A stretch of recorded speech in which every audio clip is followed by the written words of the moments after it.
mahasiswa harus mengetahui pengertian larutan itu sendiri, ya. Kemudian kedua adalah mahasiswa mengetahui satuan-satuan konsentrasi larutan. Kemudian ketiga adalah mahasiswa mengetahui bagaimana perhitungan konsentrasi larutan.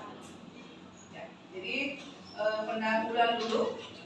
Jadi setiap nanti kalian kalau sudah selesai pendidikan kan nanti kerja ya. Jadi kerjanya itu bisa di puskesmas, di klinik. Jadi kalau mau melakukan pemeriksaan kesehatan, itu kan ada larutan yang harus kita siapkan, ya, untuk pemeriksaan. Jadi larutannya itu dikatakan ada sebagai reaksi, ada juga larutan untuk pewarnaan bakteri, ya. Jadi kalau kita melakukan pewarnaan bakteri, itu kita sebut larutan terlebih dahulu. Karena ada larutan tersendirinya. Kemudian ada dikatakan juga larutan standar. Kemudian ada larutan penyangga atau larutan buffer. Buffer ini untuk mengatur pH. pH itu apakah dia bersifat asam atau bersifat basa. Ya. Jadi kebanyakan larutan itu sudah ada yang dijual ya. Tinggal kalau tidak mau repot-repot tinggal beli saja. Itu namanya larutan yang bersifat komersil. Ya. Tapi larutannya itu dia konsentrasinya besar.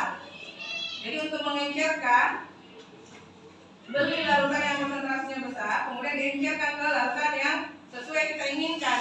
Jadi kalau konsentrasi pekatnya itu 1000 ppm, kita encerkan menjadi 100 ppm. Dengan cara apa? Masukkan ke dalam rumus pengenceran. Rumus pengenceran itu adalah P1 kali P1 sama dengan P2 kali N2. Ini adalah rumus pengenceran. Jadi dari larutan pekat diencerkan ke larutan encer menggunakan rumusnya ini. Kalau tadi ini larutan pekat dia volumenya 1 liter, kita hanya butuhkan 100 ppm, tapi volumenya 100 ml, itu pakai rumusnya ini. Ya, itu pengenceran namanya. Nanti dijelaskan di pada saat pengenceran larutan dan larutan pekat menjadi larutan encer. Ya. Nah, kalau larutan yang komersial itu konsentrasinya sudah ditetapkan, ya. Cuma masalahnya kalau kita beli larutan komersial, dia kan konsentrasinya besar kan dalam 1 liter larutan. Nah, kalau kita cuma butuhkan 100 ml, terus yang ini selebihnya mau diapakan? Kalau tidak disimpan dalam keadaan yang bagus, tertutup rapat, itu akan terkontaminasi dan akan membuat rusak larutannya. Jadi sebaiknya kalau saya sarankan lebih baik kita bikin larutan sendiri sesuai dengan kebutuhan.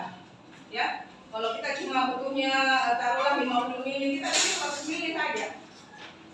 Nah, bedanya antara larutan komersil dengan larutan yang kita buat sendiri, kalau larutan komersil itu kan ada masa kadaluarsanya. Kalau kita bikin sendiri kan kita segar larutannya, toh. Kita sesuaikan dengan kebutuhan kita, terus bahan yang kita buat itu segar. Itu bagusnya. Nah, terus tidak banyak lagi yang terbuang. Beda kalau larutan komersil pasti banyak yang terbuang. Nah, ini tadi yang saya sudah jelaskan ya, larutan yang sudah jadi atau komersil. Nah, rata-rata rumah sakit besar itu lebih senang dia beli yang komersil karena dia pemeriksaannya banyak. Nah, kalau kayak puskesmas atau klinik-klinik dia membutuhkan sedikit, jadi lebih baik buat sendiri. Ya, kita masuk ke pengertian larutan. Jadi larutan adalah campuran homogen yang komponennya terdiri atas pelarut dan satu larut. Homogen. Kalau homogen itu kita sudah tidak bisa bedakan yang mana satu larutnya, yang mana pelarutnya.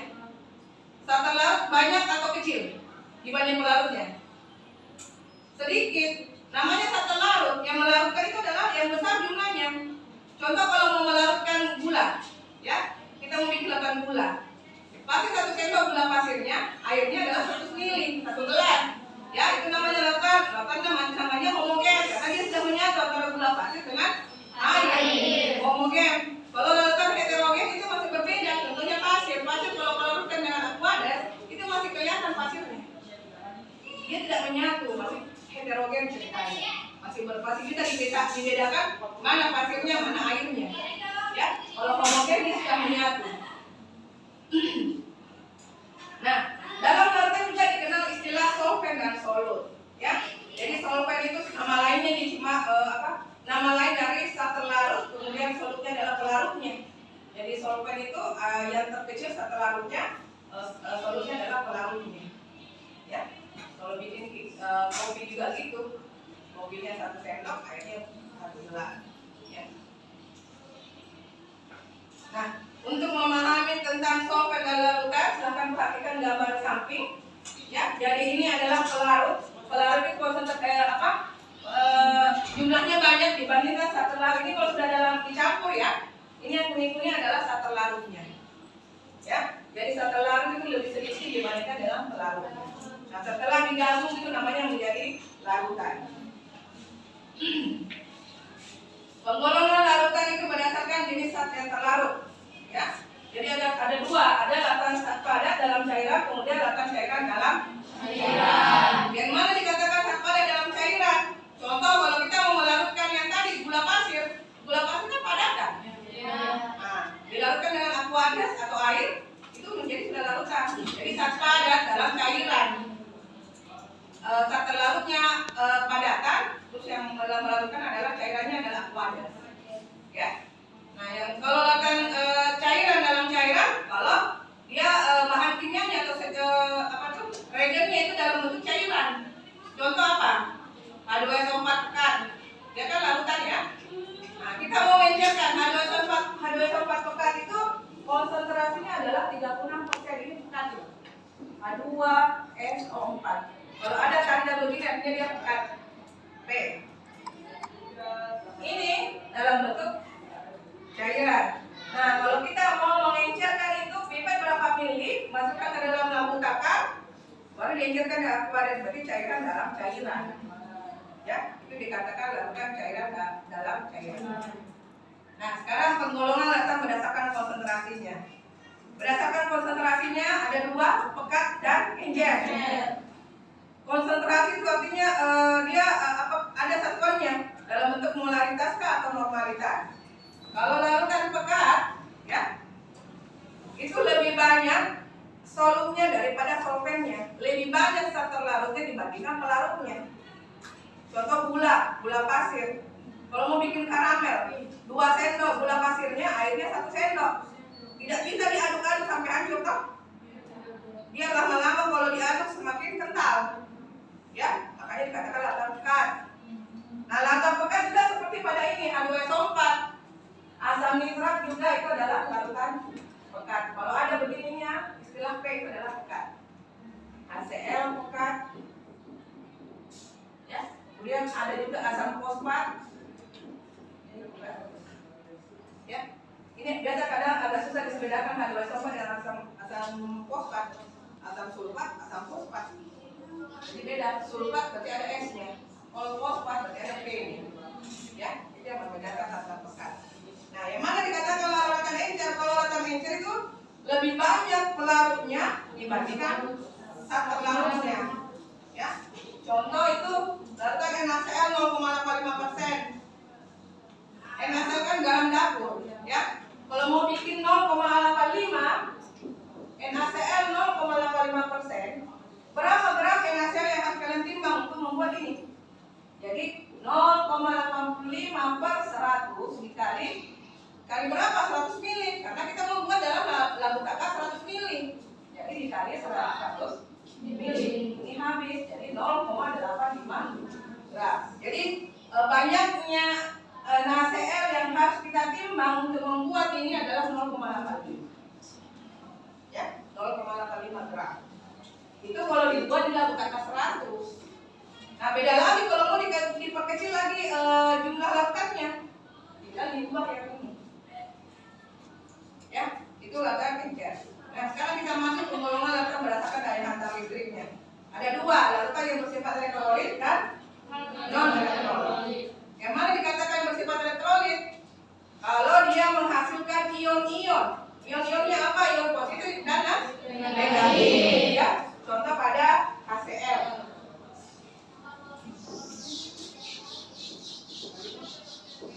Pernah belajar kimia? Pernah lihat tabel periodik?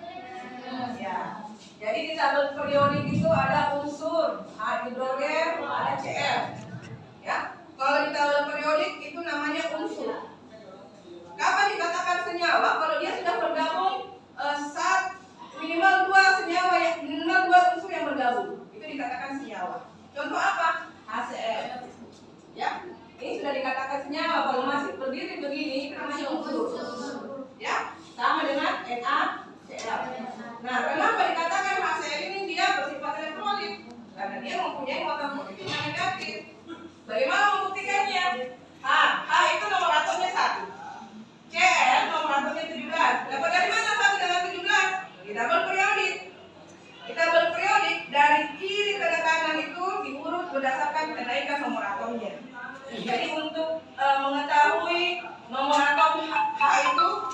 lihat urutannya, kenaikan nomor atomnya. Ya, kalau kita bahas periodik hidrogen kan sebelah kiri ya. Jadi dia nomor urutnya 1, nomor atomnya 1. Nah, Cl itu 17, dia ada di tengah-tengah. Jadi cara membuat mengetahui dia notanya positif negatif, masih ingat konfigurasi elektron? Pernah belajar tema? Ya, 1s2. Pernah nggak? Nah, 3s2, 3p6. Apa? 3d10, 4s2, 4p6, 4d10, Iya. 4d14, 5s2, 5p6, 5d10, 6s2, Masuk kok. 6p6, 7s2. Nah, sudah ingat kan? Atau lupa? Nah, cara pengurutannya, jadi dia turun ke sini, baru ke sini, ke sini, ke sini, ke sini dulu, baru ini ke sini, ini. Dia membentuk zigzag ya. Ke sini, baru naik ke sini, baru ke sini. Pokoknya dia zigzag ini. Nah, ini S2 kenapa? Orbital S itu mempunyai 1 kamar atau 1 orbital. Kalau P itu mempunyai 3 kamar. D berapa? 5. Sudah lupa ya? Lupa nih? 2, 3, 4, 5, 7. Ya? Jadi para pengisiannya itu masing-masing hanya bisa diisi oleh 2 elektron. S ini hanya bisa diisi elektron 2, tapi dia harus bertolak belakang, satu ke atas, satu ke bawah. Nah, kalau ini dia harus diisi semua dulu baru berpasangan. Ya, tidak boleh langsung berpasangan sebelum penuh. Jadi ini ada 2 elektron, ini 6, karena 2 kali 3 6. Kalau ini 10, ya, ada 2 kali 5 10. Ini 7 kali 2 14.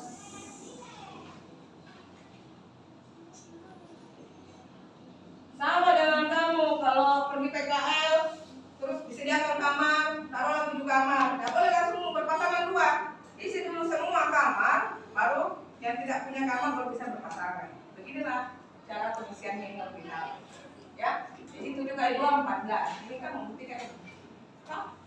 Nah, sekarang dari sini kita buat konfigurasi elektronnya. H itu 1. Jadi harusnya dia 1 S1. Jangan 1 S2. Tidak boleh dipaksakan 1 S2. Kenapa? Karena nomor atom H itu cuma 1. Nah, sekarang 17. 1 S2, 2 S2, 2P6, 3 S2, 3P5. Di kulit ke-1 ada 2 elektron. Nih. Di kulit kedua ini dijumlahkan 8. Di kulit ketiga ada 7. Ini genap apa tidak? Tidak kan? Supaya stabil dia ini harus 8.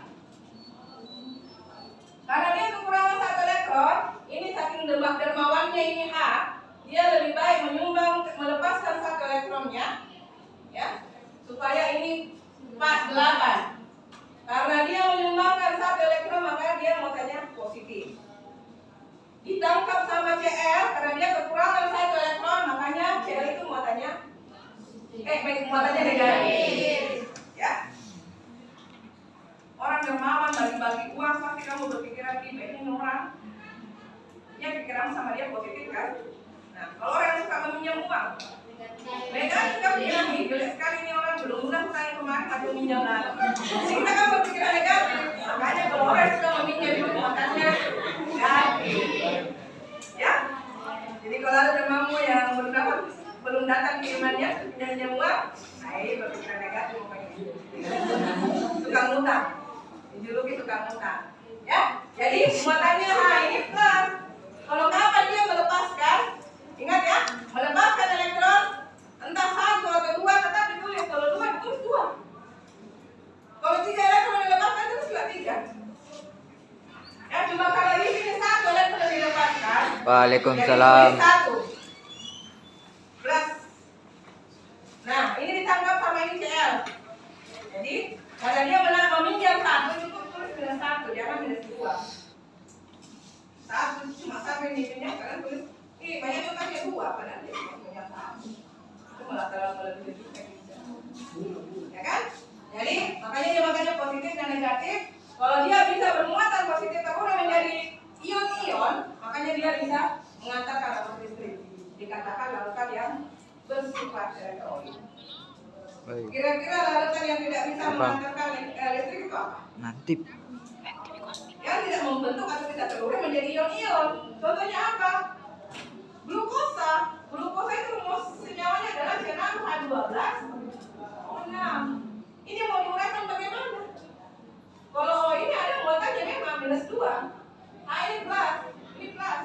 Ada 2 plus, ada juga 2, ada -2. Tidak bisa. Ya. Jadi kalau dia mau terurus menjadi ion-ion, cukup 2 unsur yang bergabung. Karena kan tidak mungkin kalau 2 unsur yang melepaskan, cuma sementara 1 yang membutuhkan. Ya. Jadi cukup 2 unsur yang bergabung baru dikatakan dia bersifat ion-ion. Ya, bisa menghantarkan listrik. Nah, sekarang masuk ke penggolongan larutan berdasarkan tingkat kejenuhan. Jadi tingkat kejenuhan ada 3, larutan jenuh, tidak jenuh, dan sangat jenuh. Yang mana dikatakan jenuh? Kalau dia tepat habis bereaksi, itu dikatakan larutan jenuh. Contoh tadi garam, mau bikin larutan elektrolit, 1 sendok garamnya airnya 100 ml atau 1 gelas. Kalau dia habis bereaksi itu garamnya berarti katanya jenuh, karena dia tepat habis bereaksi, tidak ada yang tertinggal. Ya, itu dikatakan larutan jenuh. Nah, kalau larutan tidak jenuh, itu masih ada yang tersisa. Ya, masih ada yang tersisa di dalam gelas ini. Ketika diaduk, masih ada yang tersisa, itu dikatakan larutan tidak jenuh. Artinya apa? Hasil kali konsentrasi ionnya itu lebih kecil daripada KSP. Nah, bagaimana dikatakan larutan jenuh? Sangat jenuh. Yang tadi saya bilang gula pasir. Kalau gula pasir 2 sendok, sementara airnya cuma 1 sendok. Kalau sudah tidak bisa lagi diaduk, sudah tidak goyang, tidak lincah itu sendok mengaduk ya. Beda kalau yang sedikit satu larutnya bisa diaduk, kencang-kencang kan? Itu berarti larutannya jenuh. Kalau sudah tidak bisa diaduk lagi, itu namanya sudah sangat jenuh. Karena dia tidak tepat bereaksi, tidak habis bereaksi larutannya, ya. Artinya dia lebih besar hasil kali konsentrasi ionnya dibandingkan daripada KSP. Ya, jadi sudah bisa bedakan larutan jenuh, tidak jenuh, dan sangat jenuh. Paham? Sudah paham? Paham. Ya. Ingat saja kalau dia tidak bisa goyang itu sendok ketika mengaduk, itu sudah sangat jenuh sekali. Lebih banyak asam larutnya dibandingkan pelarutnya. Itu saja intinya. Nah, sekarang kita masuk ke perhitungan konsentrasi. Ya. Perhitungan konsentrasi larutan itu dibedakan menjadi 2, secara kualitatif dan kuantitatif. Ya. Jadi kalau secara kualitatif itu larutan dapat dibedakan menjadi larutan pekat dan larutan encer, sedangkan secara kuantitatif larutan dibedakan berdasarkan satuan konsentrasi. Binder. Apa-apa saja yang termasuk satuan konsentrasi? Satu yang termasuk satuan konsentrasi adalah persen, molaritas, normalitas, dan bagian per juta atau ppm, part per million. Karena kita bahas konsentrasi larutan secara kualitatif. Ya. Nah, ini tadi proses pengenceran dari yang pekat menjadi ada encer itu melalui proses pengenceran. Bagaimana pengencerannya? Jadi larutan pekat kopi pet berapa mili, lalu pindahkan ke wadah yang lain, tambahkan aquades sampai tanda batas. Ini tidak agak encer dibandingkan larutan pekat. Binder. Nah, ini adalah konsentrasi larutan secara kuantitatif. Kalau tadi kualitatif pengenceran ya. Kalau secara kuantitatif ada perhitungan. Persen terbagi atas 3, persen massa, persen volum, persen berat per volum. Kemudian ada molaritas, normalitas, dan Gimana? ppm atau bagian per juta.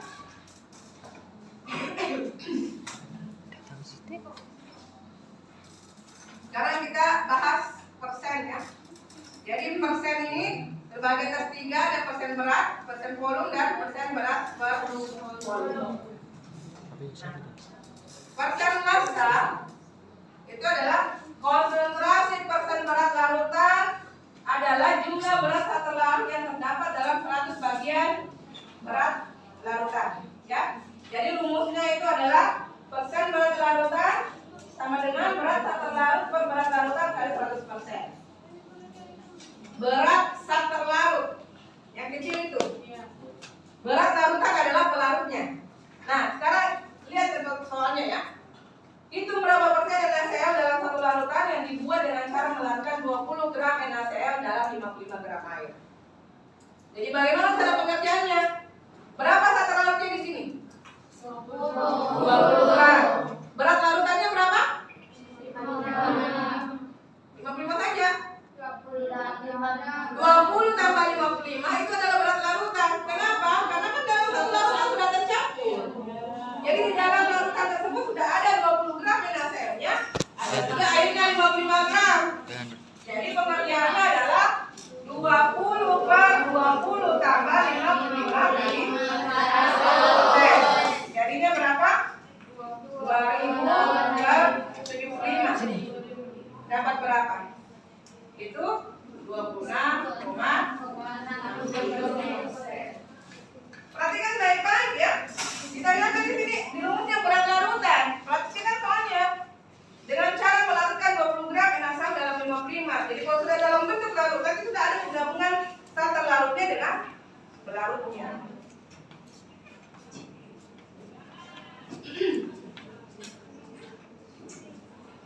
Nah, bagaimana dengan persen volume? Kalau persen volume ini jumlah bagian volume satu larut yang terdapat dalam 100 bagian volume larutan. Rumusnya adalah volume satu larut dibagi volume larutan kali 100%. Contoh soalnya, 50 ml alkohol dicampur dengan 100 ml air menghasilkan 150 ml larutan. Hitung persen volume alkohol. Volume satu larutnya berapa?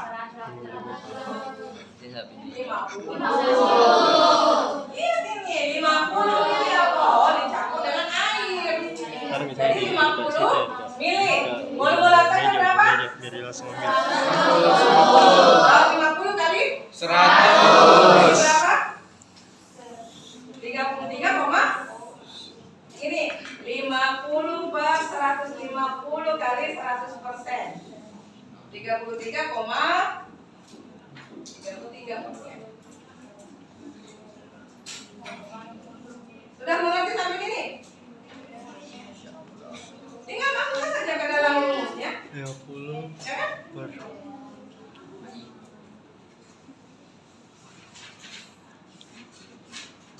Nah, berikutnya persen berat per volume. Menyatakan banyaknya gram zat terlarut dalam 100 ml larutan. Rumus yang digunakan adalah berat zat terlarut per volume pelarut dikali 100%. Silakan kerjakan contohnya. Ada yang bisa kerjakan? Tidak usah dicatat, lihat saja. Ringan begini perhitungannya. Berapa berat zat terlarutnya? 0,9. Volume pelarutnya 100 kali 100% jadi berapa?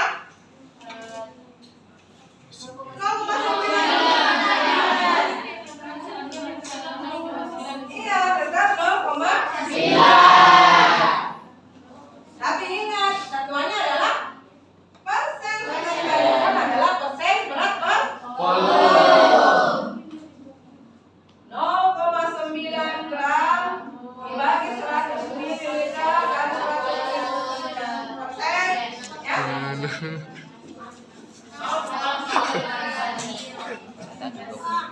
Itu persen berat per volume. Sekarang masuk ke molaritas. Ini agak berat ini ya dibandingkan perhitungan persen.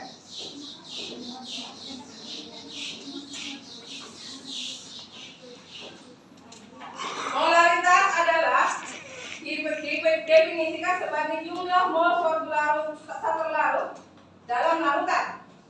dibagi dengan volume larutan yang ditentukan dalam liter.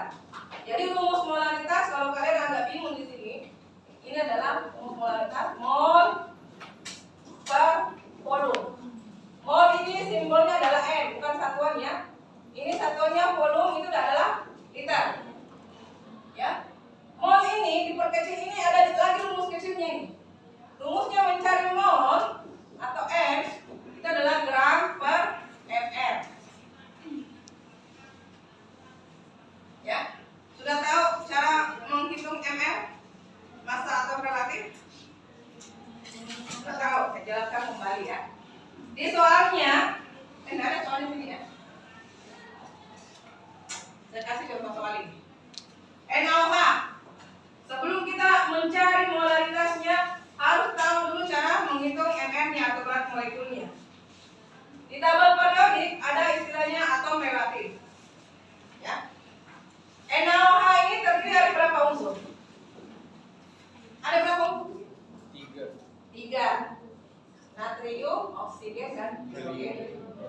Nah, sekarang kita mau menghitung ml-nya. Bagaimana caranya? Jumlahkan airnya Na tambah airnya O tambah airnya H. Airnya Na itu sama dengan 23. Kalau ditanya dari mana dapat 23? Ada di tabel periodik. Nomor atom. Jadi apa yang kita dapatkan sumber dari tabel periodik adalah nomor atom dan Massa. nomor massa atau relatifnya atau AR-nya. Itu unsur. Nah, sekarang kita mau senyawa. Kenapa senyawa? Karena ini sudah membentuk 3 unsur. Sudah bergabung 3 unsur. Natrium, oksigen, dan hidrogen. Jadi AR-nya Na 23, AR-nya O 16, AR-nya H itu 1. Ini paling gampang dihafal. Sudah paling ujung nomor 1. Kalau nomor atomnya dia 1. AR-nya juga 1. 1,009. Tapi orang membulatkan menjadi 1. Ya. Nah, bagaimana menghitung ml-nya? Jadi ml NaOH adalah AR Na ditambah AR-nya O tambah AR-nya H. Jadi 23 tambah 16 tambah 1 40. Itu NaOH 40 ml. Bagaimana H2SO4? ml H2SO4. Nah, ini ada angka indeksnya. 2 ini namanya angka indeks, 4 ini namanya angka indeks. Sebenarnya ini juga ada angka indeksnya, cuma 1. Cuma kalau 1 kan tidak dituliskan. Yeah. Kalau ini dituliskan, karena dia ada 2 di sini. Ya. Jadi AR-nya 2 kali AR-nya H dikali 2 tambah AR-nya S tambah AR-nya O dikali 4. Ingat ya, kalau dalam kurung dikali ya dengan angka indeksnya, kecuali kalau menggabungkan antara unsur yang satu dan unsur yang lain dijumlahkan. Paham. Ya. Jadi AR-nya H itu 1 kali 2. Kenapa dikali 2? Karena H di sini ada 2. AR-nya S adalah 2. AR-nya O itu 16 kali 4. Jadi kalau dijumlahkan 2 tambah 3 2 tambah 4 sama dengan 98. Sudah paham cara mencari ml?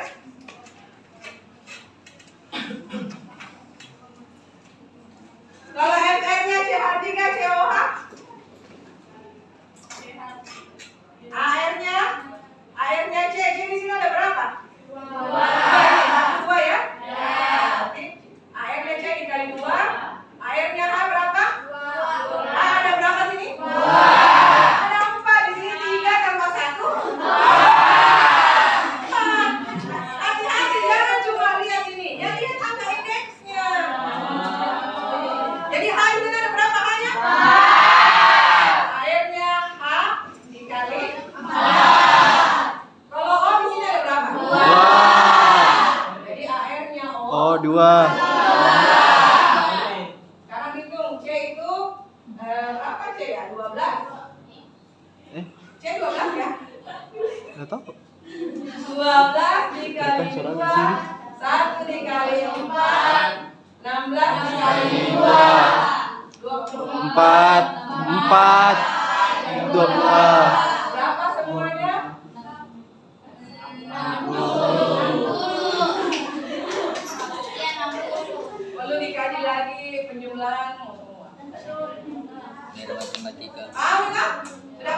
Paham. Cara mencari MR? Insya Allah. Kalau sudah paham mencari MR, kita kembali ke sana. Hapus? Foto saja, foto.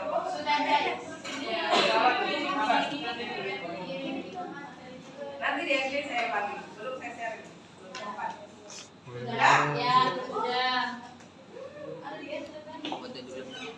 Gimana caranya foto? Tapi ini tidak ada di SD. Ya. Ini cuma slide. Indah. Say hi dulu. Semoga tidak lupa lagi ya cara membuat MR. Oke. Sekarang kita kembali ke menghitung molaritas. Rumusnya adalah mol per volume. Mol ini terurai lagi rumusnya. Gram per ml. Nah, sekarang kita kerjakan soalnya. Berapa kemolaran suatu larutan yang mengandung 40 gram NaOH? Nah, kita masukkan di sini. Kalau di soal tidak menyediakan 40 gram masanya langsung molnya, kita masukkan langsung rumusnya di sini. Tapi kalau di soal dia menyebutkan 40 gram, berarti kau harus melalui proses ini dulu. Ya. Jadi 40 gram per ml tadi NaOH berapa? 40. Udah lupa? Jadi 40 bagi 40? 6. Nah, sudah dapat satu molnya, sudah dapat ininya, masukkan ke sini. Berarti 1 Mol volumenya berapa? 1 liter. 1 liter. 1000. Jangan sekali-sekali dikonversi ke mililiter. Karena dalam rumusnya dia menggunakan satuan liter. Jangan konversi ke mililiter. Oh. Ya? Jadi 1 dibagi 1. Ingat satuannya molaritas adalah M besar. Paham? Paham. Betul. Insya Allah. Ya, udah ya. Nah, ini juga ya. Kalau saya masukkan ke dalam ini, rumusnya seperti ini. M sama dengan gram per ml dikali liter atau volume. Jadi kalau mau mengerjakan kayak tadi, 40 gram per 40 dikali 1 liter. Sama juga. Kembali 1 tetap 1. Berapa? Kunci apaan tuh? Kita paham, kita masuk ke perhitungan molaritas. Bedakan ya, tadi molaritas, berarti satuannya M. Kalau normalitas, M besar. Ya, baca dulu pengertian normalitas.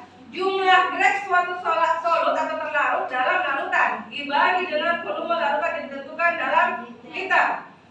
Ya, ini ada rumus yang disajikan. Kalau di soal saya kasih dia satuannya gram ekivalen, berarti gunakan rumus yang ini. Ya. Kalau di soal saya kasih satuannya gram saja, gunakan rumus yang ini. Tapi sebenarnya sama juga dengan yang tadi. Cuma yang bedakan adalah berat ekivalennya.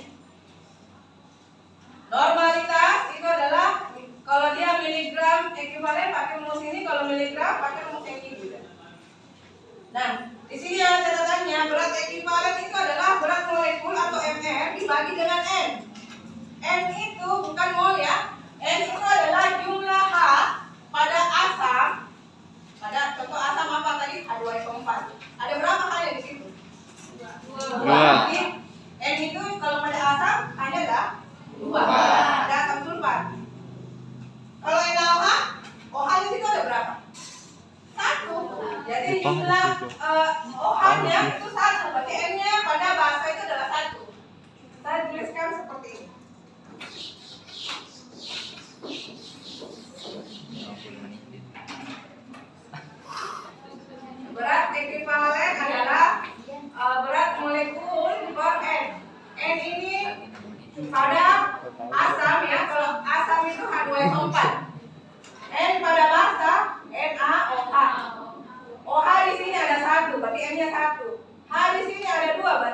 2 pada asam.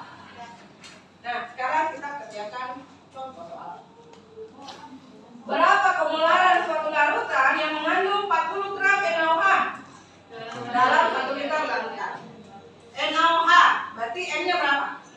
1. Karena NaOH OH itu 1. ya. Kita masukkan ke dalam rumus. Normalitas adalah gram. Ya, kita pakai yang ini karena yang disajikan di soal dalam satuan gram. Gram. Ya, gram per berat ekivalen dikali volume larutan. Masanya berapa? 40 gram. Berat ekivalennya NaOH 40. Berat massa MM-nya berapa? Berat molekulnya 40. 40. Berat molekul itu sama dengan massa atau relatif MM. Tadi kan sudah hitungkan MM 4 NaOH. Ingat ya, rumusnya berat ekivalen itu adalah berat molekul per N. Berat molekulnya atau MM-nya NaOH itu adalah 40. N-nya 1 karena di NaOH itu 1. Jadi 40 dikali 1 liter. Jadinya berapa? 1 normalitas. Kenapa? Bingung ini? Apa yang bingung? Mencari berat ekivalen? Capek. Enggak, berat ekivalen itu kan tinggal MM-nya. Jangan sampai kau bingung masalah BM-nya. BM itu sama dengan MR. Apaan tuh? BM berat molekul sama dengan MR. Yang tadi saya ingatkan cara menghitung MR. Minder. NaOH, H2SO4. Itu sama menghitung MR. Ini berat molekul sama dengan MR. Jadi berat molekulnya NaOH itu 40 dibagi N-nya 1. Kalau H2SO4 tadi MR-nya berapa? 90? 98 berapa? 98. Berapa N-nya ini? Lihat anomalnya. 2. Jadi berapa berat ekivalennya? 98 dibagi 2. Berapa? 40. 49. 48. 49. 9 kali 18 1. Lewat. Berapa? 48. 2. Coba di kalkulator. 48. Sudah benar? 48. 98 bagi 2. Iya. Berarti berat ekivalennya H2SO4 adalah 98. 49. Kalau yang nama berat ekivalennya 40. Karena MR dibagi N itu 40. MR-nya 40 dibagi 1 N-nya. N-nya OH jadi 40. Sebenarnya agak mudah membagi ini dibandingkan yang H. Yang atau H, H2SO4 pada asam. Ya kan? Karena kan harus menghitung bagi 2 ini. Agak lama kan menghitung dibandingkan ini 40 bagi 1. Ya, jadi tinggal masukkan ke dalam rumus ini. 40 gram dibagi 40 dikali 1 liter. 40 dibagi 40 sama dengan 1. 1 normalitas. Ada yang mau bertanya?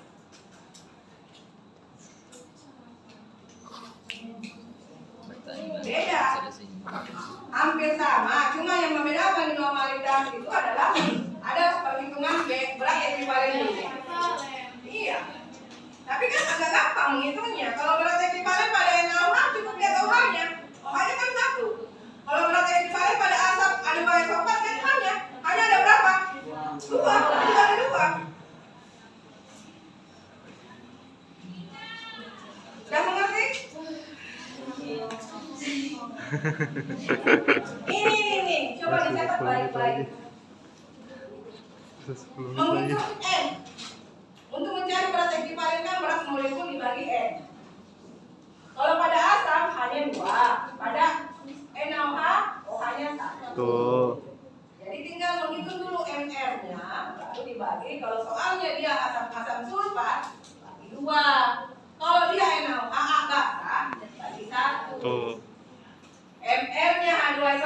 bagi 2, MR-nya NaOH bagi 1. Tuh. Tapi nggak dimasukkan ke dalam rumus itu. Jadi tadi masanya di situ NaOH 40. Ini adalah gas ekivalen dari sini. 40 bagi 1, 40. Kali volumenya 1 liter lakukan. Dapatlah 1 liter. Ingat ya, hati-hati cara perhitungan normalitas dan normalitas beda. Kalau normalitas itu ada perhitungan BE-nya dulu. Sudah di luar kepala, berat ekivalen itu adalah MR dibagi apakah dia asam. Kalau asam bagi 2, kalau dia basah bagi 1. Tapi ingat, asam itu bukan cuma H2SO4. Asam itu tadi bisa H3PO4 juga. Di sini hanya ada berapa? 3. Jadi kalau mau menghitung berat ekivalen H3PO4, cari dulu MR-nya ini H3PO4. MR dibagi dengan 3 karena ada 3 komponen. Berapa? Paham itu? Ya, terakhir. Menghitung bagian per juta atau part per million. Indah. Indah. Prinsip yang Say hi dulu. digunakan adalah Say hi. persen massa dengan konsentrasi yang sangat kecil. Ya, ada 3 cara menghitung ppm. Ada yang diketahui soalnya dalam satuan gram, ada yang soalnya diketahui dalam satuan miligram, kemudian ada yang diketahui soalnya dalam miligram, tapi yang membedakan adalah pembaginya. Kalau ini gram, dia mililiter satuannya. Jadi kalau di soalnya 1 liter, kamu harus konversi ke mililiter. Ingat? Kalau di soalnya dalam satuan liter, kalau disajikan misalnya dalam gram, berarti kamu harus konversi ke liter. 1 liter dikonversi ke mililiter berarti dibagi apa dikali 1000? Kali. Liter ke mililiter dikali 1000. masih lupa pengapalan kilogram, hektogram, kiloliter, itu pelajaran SD. Kalau di soalnya ini ya, nah kalau di soalnya miligram tetap juga menggunakan mililiter. Kalau di soalnya disajikan dalam satuan liter, harus juga konversi ke dalam mililiter. Nah kalau yang ketiga ppm, kalau di soalnya disajikan miligram, berarti tinggal kamu bagi liter, tidak perlu lagi dikonversi ke mililiter. Kalau di soalnya miligram, sekarang kita masuk ke contoh soal. Berapa konsentrasi suatu larutan yang mengandung 1 miligram dalam 5 liter larutan? Kira-kira pakai rumus yang mana ini? 3.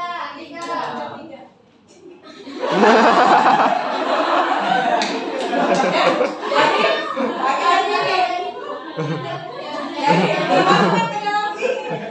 Tidak perlu dikonversi, tidak perlu dikonversi 1 liternya lagi. Tinggal masukkan ke ini. Sudah ada ternyata, Le. Jadi 1 miligram, jadi tidak perlu lagi dikali ini ya. Kalau dia gram, harus dikali 10 pangkat 6. Itu kalau ppm. 1 juta. Jangan diabaikan ini, jangan cuma melihat satuan ya. Sementara kau tidak kalikan ini. Tapi kalau dia dalam 1 liter larutan, tidak perlu dikali. Ini dikali segini. Ya, jadi berapa? 1 miligram per 5. Per 5 sama dengan 0,5.